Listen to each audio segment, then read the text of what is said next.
Okay, let's move on to the different style in anime art. Not just with anime art, but art in general has various style. It depends on everyone's personal preference. You might be really into colors, hyper-realistic details like me, or you might be into something simple, limited colors, monochromatic, or you can be into both. The sky is the limit. But for me personally, I do believe a good artist is someone who can tackle any styles. It's okay if you prefer a particular style and if you would like to stay with it, there's nothing wrong with that. But as a commercial artist who's been working in this industry for a while, I would say having a wide range of style in your portfolio give you more jobs opportunity. It's kind of like a brownie point if you could showcase how flexible you are with your style and your ability to adapt to different styles. However, these are all personal opinion. I'm just sharing these advice based on personal experience. Don't feel pressure to push yourself into drawing things you don't like. But if you think my advice is reasonable, go for it. If you still are indecisive about your style and is still figuring out what you like, I have some personal tips to give. So, first of all, number one, very, very important on how to develop your own anime styles. I can find the brush. How use, okay.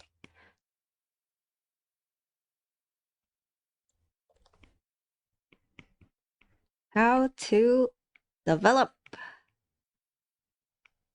your anime style.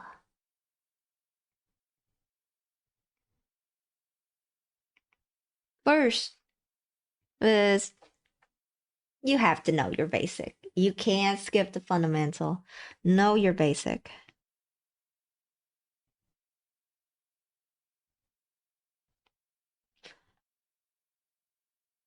If you think about it, anime style is a type of in real life human anatomy deformation. For anime art, we usually see huge eyes with tiny, tiny little baby nose and cute little mouth, right? But it's all from IRL anatomy. So it's important that you know how to draw a proper head first before, making your own styles or the facial components like eyes and mouth and nose. You need to know what the body part looks like anatomically before you can decide to deform them. It's kind of like you need to have a good base to work on. For example, this is your head.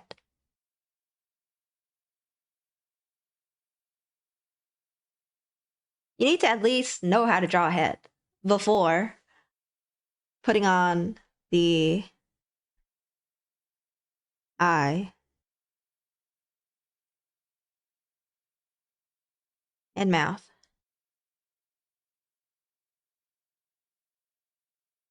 Imagine if you don't know how to draw a head or you don't even have a good base. How would you draw or how would you develop your style? Think about it. Think about it. So my first tip is know your fundamentals, know your anatomy before you can start diving into developing your own styles. That is number one. Number two is analysis. So after you have enough knowledge on how to draw a head or have enough knowledge to draw a whole body, right? You'll start looking for reference. Not even that. I think that you probably have a bunch of visual reference in your album folder already. It's basically just you go on the internet, on Twitter, now X, on Instagram, or any website, and if you see something pretty, you probably have it downloaded in your album. Probably like them. for a reason, right? You probably save them for a reason.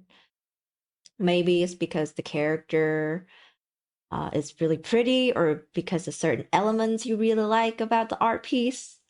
For me to analyze, I would spend a whole day per week just to do art research, just to go through my album.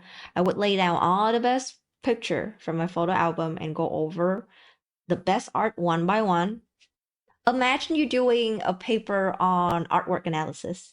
Have the artwork on the side and write down all the elements that attract you most. It could be the eyes rendering, other or the color used, or the shading of the hair, or maybe how they render the skin.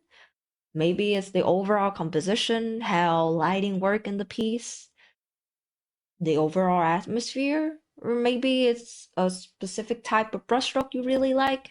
Whatever do you think is pretty about the art piece, write it down. So, for example, let's use my piece if you want to do research on them. Let's say you need to make the canvas, and this is how you change the canvas size. You go on edit, you go to change canvas size right here, click on it, and then you see this little dot right here, drag it out. Just drag it out however you like, and then click copy, and you have a little space to write your notes. So let's go over the general look of it first. Always start out from the general and then you go into specific. It's easier to organize your thoughts and organize your analysis better rather than just jumping straight into, oh, I like this, but I also like the overall composition, but I like this shirt, you know? Have start out from the general look. Let's say you like, so general, just write out general. What's the first thing you really like about this? Maybe it's because of the color. Color? You really like the pink. You really like, I love the color pink. You really like the pink. I love pink. Doesn't have to be there's no need for a scientific explanation on why you like pink. If you like pink, just write down because I like pink. That's the first thing I pick out from this piece is because it has a lot of pink. And then move on to the next big thing. I like the overall lighting of the piece. Write it down. Lighting.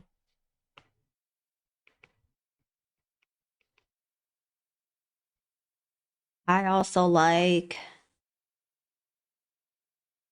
the silhouette of the character or her pose. Pose and silhouette. Yeah, I know how to spell silhouette. Pose and silhouette. It looks interesting. It doesn't have to be crazy pose. It doesn't have to be dynamic, but it looks interesting enough. It catches your eye. And one thing that really shines out, and maybe you really like this, is texture. The texture looks nice. The texture looks nice. So now, after you have all your general points, you go into specific details. I know this is like making an analysis for class is a little bit boring, but you'll be surprised. You'll learn a lot by observing and writing analysis and coming up with conclusion on your own. So just bear with me, you know? So get the big bullet point, which is color.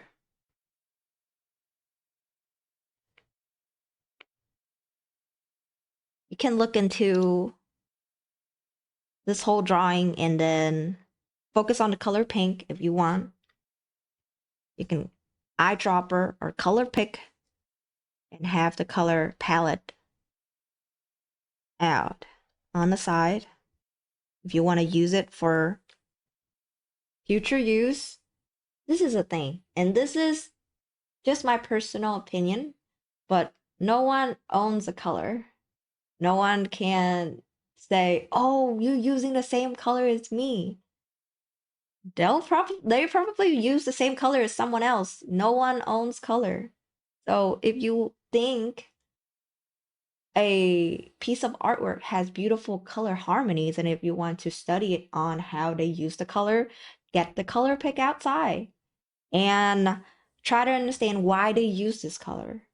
You know, you can do analysis on, so the first highlight pink I use, it's a little bit on the upper side of the color wheel. The middle color I use, like the base color that I use, is from the highlight, I go a little bit to the right side just to get the color. Like I didn't move down or move up. So basically just slide the slider from the left to the right. And for my shadow, it goes all the way down here. So basically, when it's like this, this is for the lighter color, this is for the base color, and this is for the shadow.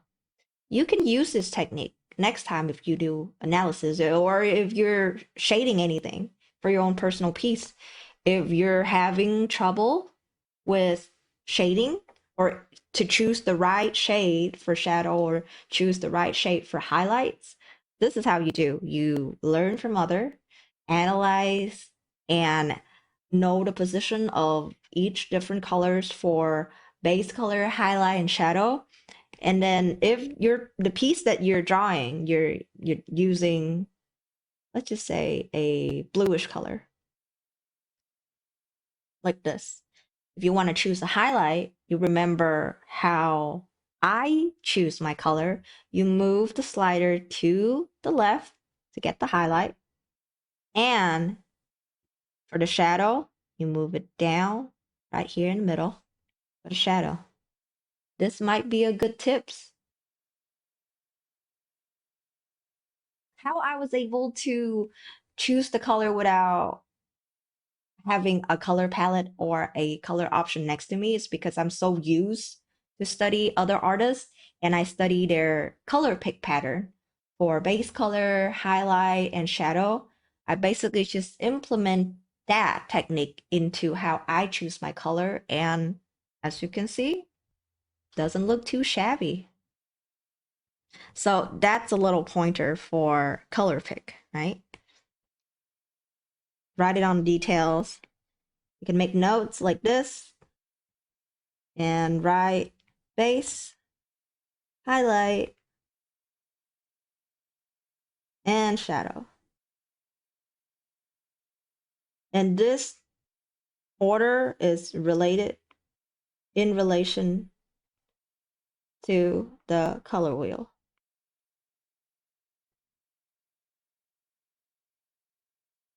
So that is how you analyze from the general big bullet point into more detail analysis of the big bullet point.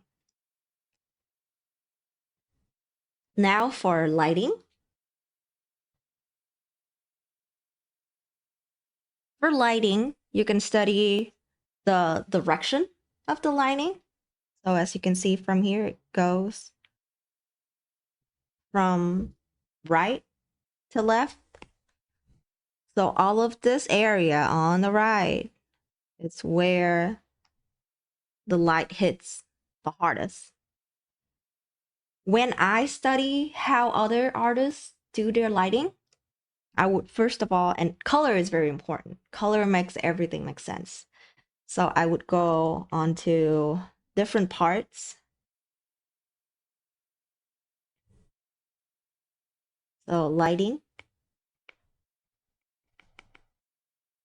Let's just say for this color, this is the base color right here. The lighting would be white, pure white.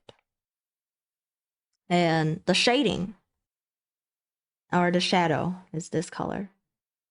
Same thing as we learn from color pick. Choose or learn the color pattern on the color wheel. So let's see. One is over here. And that's the base color. One highlight, which is all the way. Right? Highlight. And this is actually right around here. Each color pattern chooses, it varies based on the color or based on the artist. So it's really up to you on how you take these notes. This is how I take my notes. So for lighting, that's why like I'll study on, okay, if my next piece, I also have a character wearing something white, I can use the same color and use the same lighting and implemented it. But remember, lighting works well when there's a shadow. So do a little bit of study on shadow too. And for most of these, as you can see, it's basically just analyze on the color they choose and the placement. So for lighting, I can also make another note on how interesting these lighting hitting on different type of texture. The most easiest way to see how an artist highlight or determine where to put the highlight is to actually make an outline around it.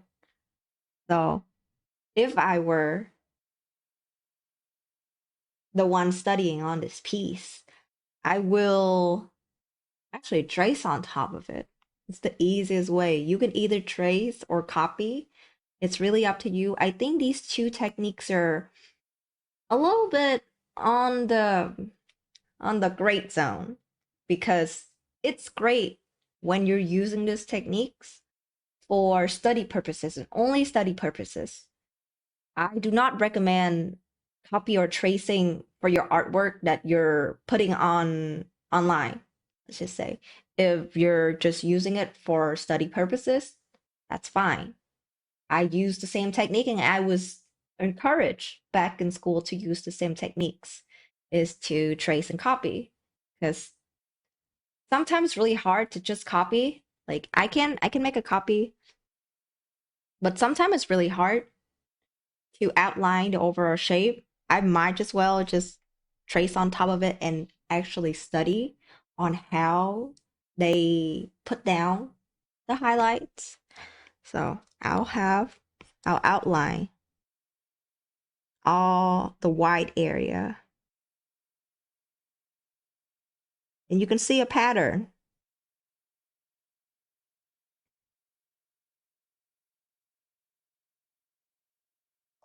They're basically just a rounded triangle shape, especially for a diamond shaped texture like this. Usually when light hits, it creates another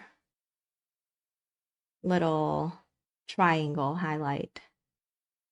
This would be the shadow parts. That is how I study and how I was able to shape things a lot easier is all you need to know is the general shape when you shade or color a certain things, what the highlight would generally look like or what the shadow would generally look like. For the shadow you see on here, and if you draw on top of the reference, you see the shadows are usually just this shape. This is the shadow. Or this. Study up on these basic shapes and you'll get a feel of how you render certain things. For example, for clothing, let's just say I have a piece of clothing like this.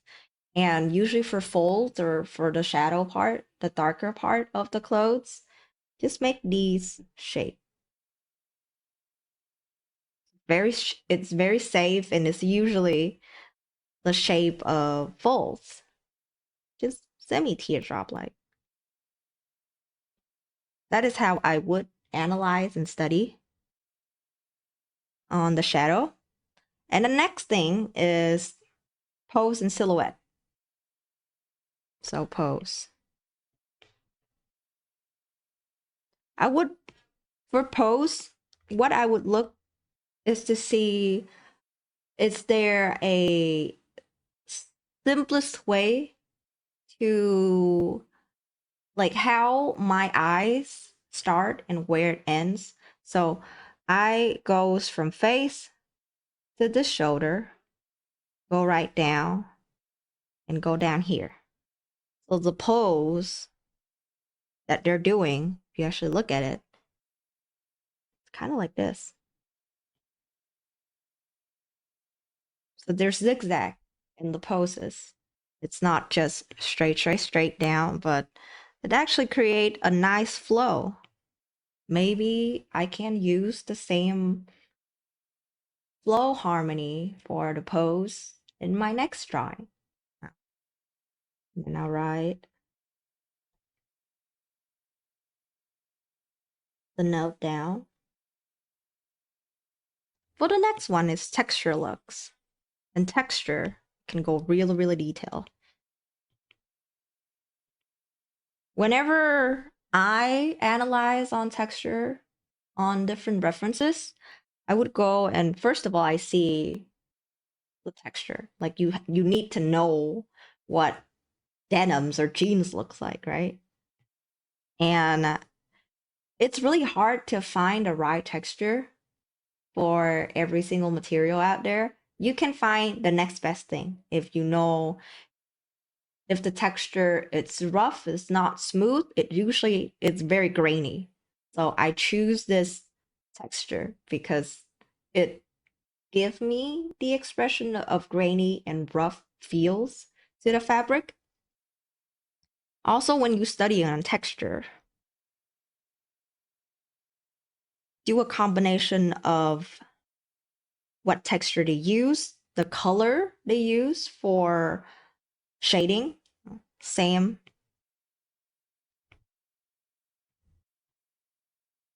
The highlight, I think the highlight's really light.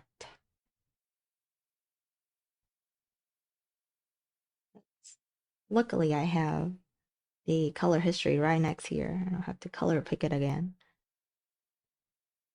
And then again, write down the position on the color wheel. Ish. That goes down here, and this go all the way down. See? And the next time, if I were to paint denims or any denim material, I would go with this type of shading pattern or color choosing pattern. And I would choose a texture to overlays on top of it. And I would choose a grainy and rough texture to create the denim effect. So that's how I would analyze reference. Like you really, when you go into details and you break down every single things, you learn a pattern and you learn the tips and tricks on how they do it. There's really no tips and tricks. They're basically just there's a formula and you follow up with that formula and you go through several pictures. I know this is very long. This is why I dedicated a whole day just to do on textures on reference studies and style study is I would go through like 5 pictures and I would do analysis on them and my brain probably remember that and then next time when I'm drawing a character that has um, similar elements as the pic that I just analyzed. Like, oh, the character also is a rabbit. She's also have pink hair. She's also wearing denim shorts, or she's also have a huge puffy jackets. I can go back into that note and then use that knowledge that I learned from analyzing that piece and implement it onto the piece that I'm working on. That's how you do your study and analysis for reference that you find on the internet. So that is for analysis. I know that was pretty long, but that's how I was able to teach myself other than the knowledge I've learned from school.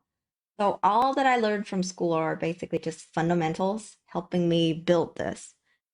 And all these analysis is what I have compiled from different class of art appreciation, just doing analysis on different paintings.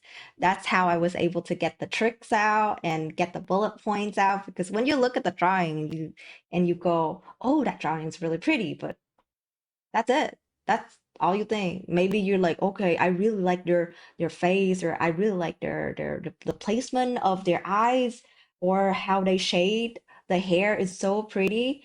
And then you have the drawing next to it, the drawing next to you, and you trying to imitate it and study from it, but you are just basically copy.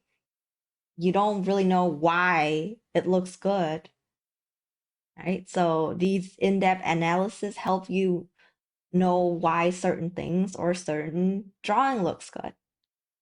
So number 3 is practice, try it out. Like after analyzing what you like and what you don't like, try it out yourself. When practicing, always have your reference next to you. Have several reference on several different parts if you like. You don't have to just have one reference. I'll tell you how I study, and now it's like, I know it's like, controversial, but again, copy or tracing, but only use it for study purposes. Do not use it for social media work. The more you practice, the more muscle memory you build, and that's how you're able to implement all of the points you study from the reference and put it into your own drawings. And so this is practice. Practice make perfect. Practice a lot. Build your muscle memory.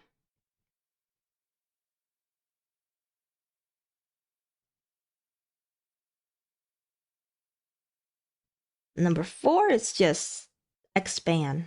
Further expand.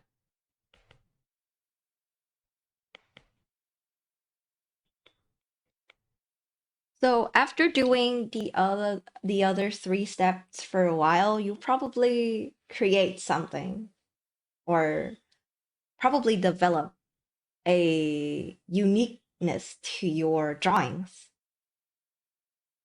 to further expand. And this is very advanced. I would recommend uh, just try a lot and have a lot of style. But think about this, there's so many artwork out there on a daily basis. I probably go through like 20 different styles on Twitter. But if I'm able to spot you out from the crowd and say, oh, this is this and this person, then that's your strong at man style. For me, the key points to really distinguish your styles are eyes rendering, facial proportion, hair rendering, body proportion, color use, brushstrokes, composition, and overall rendering. These elements are usually what will help distinguish your art. Focus on like 2 or 3 elements and try your best to create somewhat of like a consistent style, just so you have a unique trademark. And this is after you have a style established already. Focus on these these elements that I just said, the eyes rendering, the facial proportion, focus on it and develop more on it. And the more you do, the more you draw, the more developed your style will be. So let's do a little practice on the same drawing we did for the orientation, shall we? Okay, let's continue with our style demonstration.